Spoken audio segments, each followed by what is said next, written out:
మన గ్రహం మీద ఎన్నో రహస్యాలున్నాయి. కొన్ని తెలిసినవి, కొన్ని చెప్పలేనివి. అటువంటి అద్భుతమైన, భయానకమైన ఒక ప్రదేశం బర్ముడా ట్రయాంగిల్. వేలాది మంది అదృశ్యమయ్యారు. నౌకలు, విమానాలు ఎటూ ఆచూకీ లేకుండా మాయమయ్యాయి. ఈ ప్రాంతం వెనుక ఉన్న రహస్యం ఏంటి? బర్ముడా ట్రయాంగిల్ అనేది అట్లాంటిక్ మహాసముద్రంలో ఉన్న ఒక త్రిభుజాకార ప్రాంతం. ఇది మయామి, బర్ముడా ద్వీపం మరియు పోర్టో రికోను కలుపుతూ ఏర్పడుతుంది.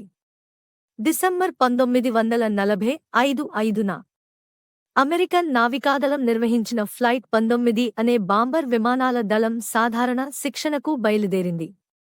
కానీ కొద్దిసేపటికే రేడియో సంకేతాలు గల్లంతయ్యాయి. విమానాల్లోని పైలట్లు అసహజమైన కంపాస్ దిశల గురించి చెప్పారు. చివరికి ఆ 5 విమానాలు, అందులో ఉన్న 14 మంది పైలట్లు ఎటూ ఆచూకీ లేకుండా మాయమయ్యారు. 1918లో అమెరికా నౌక అయిన యుఎస్ఎస్ సైక్లోప్స్ 309 మంది సిబ్బందితో బార్బడోస్ నుండి బయలుదేరింది. కాని అది మళ్లీ ఎక్కడా కనపడలేదు. కొందరు శాస్త్రవేత్తలు ఈ ప్రమాదాల వెనుక కొన్ని సహజ కారణాలున్నాయని చెబుతున్నారు. 1. మెగ్నెటిక్ ఫీల్డ్ డిస్టర్బెన్స్, కంపాస్లు సరిగ్గా పని చేయకపోవడం. 2.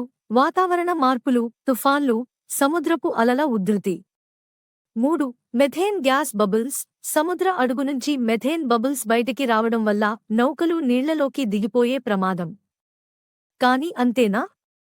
ఇక్కడ జరిగే ప్రమాదాల తీరు మాత్రం విచిత్రంగా ఉంటోంది. ఇలాంటివి తెలుసుకోవాలంటే కామెంట్ చేయండి.